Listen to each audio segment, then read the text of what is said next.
Madame la Présidente, chers collègues, l'avenant au contrat de filière musique actuelle et variété 2020-2023 que vous nous présentez ici nous interpelle à plusieurs titres. D'abord et avant tout, nous déplorons le langage très pompeux et technocratique qui pollue l'ensemble de cette délibération et la rend parfois difficilement compréhensible.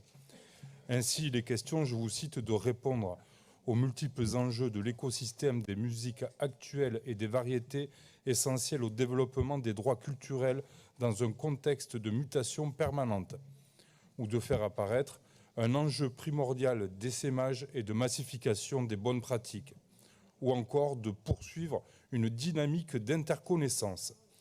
Et c'est loin d'être la première fois que cela arrive dans une délibération de votre majorité. Alors que la région nous parle sans cesse de l'importance de rapprocher les citoyens des enjeux politiques, il serait urgent que la majorité socialiste propose des délibérations compréhensibles par tous, surtout en matière culturelle. Sur le fond du dossier maintenant, pour rappel, nous étions déjà très sceptiques sur le contrat de filière initial en lui-même, notamment au sujet de la qualité des musiques qui allaient être subventionnées.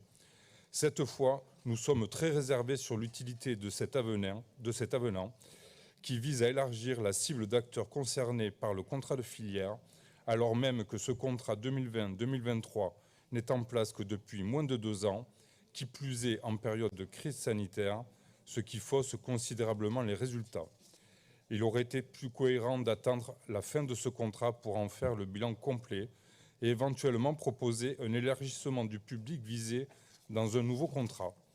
Au lieu de cela, la signature de cet avenant va entraîner un surcoût d'environ 60 000 € par an pour notre région, dont la contribution est désormais portée à 170 000 €. Et vous évoquez même une possible augmentation des crédits régionaux en 2022 dans le cadre de ce contrat. Encore des dépenses supplémentaires en perspective. Quant au changement de l'intitulé et de la gouvernance du contrat de filière induit par cet avenant, il s'agit au mieux d'un gadget sans réel intérêt.